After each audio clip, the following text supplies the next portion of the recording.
Keeruline periood nõuab leidlikkust. Selleks on kaupmehed läinud üle drive-in süsteemile. Seda on võimalik korraldada ka täitsa motokaupade puhul. Motohobil on selles valjas põhjust rõõmu tunda. Müük on läinud tõusvas trendis.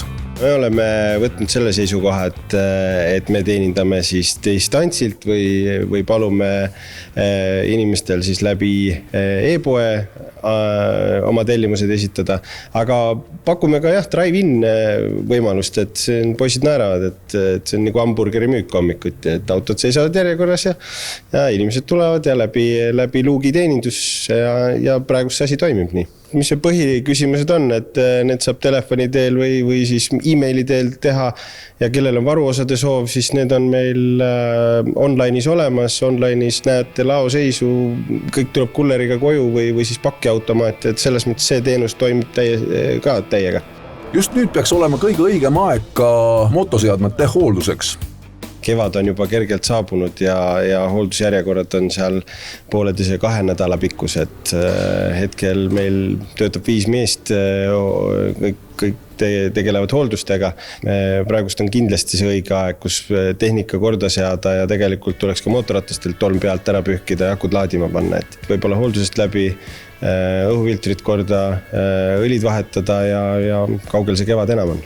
Sõidukid, kui ka kasutatakse vähem kui hoolduse intervall nagu kilometraažilt ette näeb, siis on väga oluline, et 1 kord aastas tahavad kõik sõidukid hooldus saada, olgu see siis auto või mootorratas või ATV.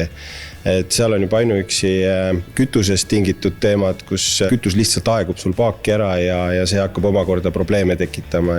Motohobi on ka väga populaarsete elektriliste mootorrataste ja rollerite Super Socko esindaja ja selles vallas on päris mitu uudist. Elekter on ju tulevik.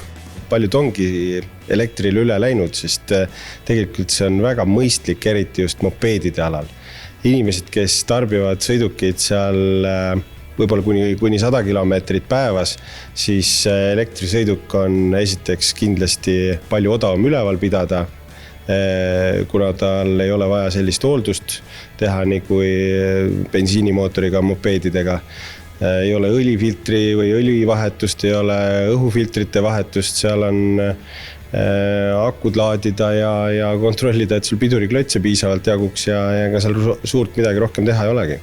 No, Super Socko puhul tuleks kindlasti esile tuua selle aasta või selle kevadine uudis, see on roller, see näeb väga kena välja ja see on ka elektriline. Jaa, CPX selle mudeli nimi ja see on niisugune suure kerega roller, kannatab ta kuni 150 kilo kandejõudu, sobib kulleritele, tema sõiduulatus on kuni 100 kilomeetrit, ühe aku laadimisajaks kulub 3,5 tundi ja keeruline küll arvutada, aga ühe laadimise hind jääb sinna kuskil 40 ja 50 eurosendi vahele. Minu meelest väga keeruline siia mõelda kuidagi bensiinimootoriga sõidukit endal asenduseks, et see elekter tuleb peale ja seda valikut meil juba on pakkuda ka. Roller on ametlikult 2-kohaline ning seega väga ideaalne variant rahulikult kulgemiseks.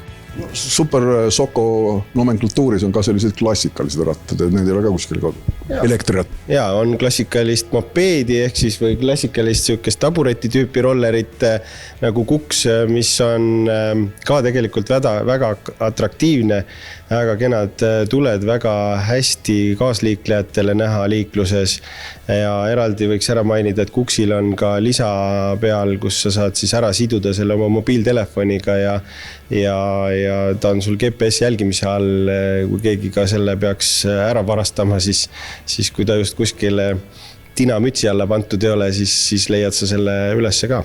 Lõpetaks aga ülevaate mootorratastega, sest just CF Moto tooteportfelli kuulub neid päris erinevaid. Enamus inimesed juba teavad, et mootorrattad meil on pakkuda ja neid on ka väga palju juba üles leitud ja sõidetakse nendega mööda Eestit ringi. Valikust, millest juttu oli, on siis et need hakkavad pihta 150 kuubikust alates ja meil ongi hea meel täna siin välja hõigata, et meil on tulemas 5. aprillist alates kampaania 150 kuubikulistele CF Moto mootorratastele. Mis see kampaania ennast täpselt sisaldab, selle peaksite te siis üles leidma meie sotsiaalmeedialehtedelt, Motohobi Facebookist või CF Moto Facebookist, Facebooki lehelt. Seal on info olemas, mida selleks teha ja me loosime ühe 150 kuubikulise mootorratta näidata välja päriseks kellegile, kes siis selle auhinnamängu võidab. No nii sõbrad, jälgige siis CF Moto ja motohobi tegemisi sotsiaalmeedias, kodulehel ja juba alates 5. aprillist, kui läheb õnneks, võite võita just täpselt sellesama mootorratta, mille peal ma praegu istun, nii et igati kõva loosi auhind neile, kes viitsivad natukenegi vaadata, mis tingimustel seda võimalik võita on.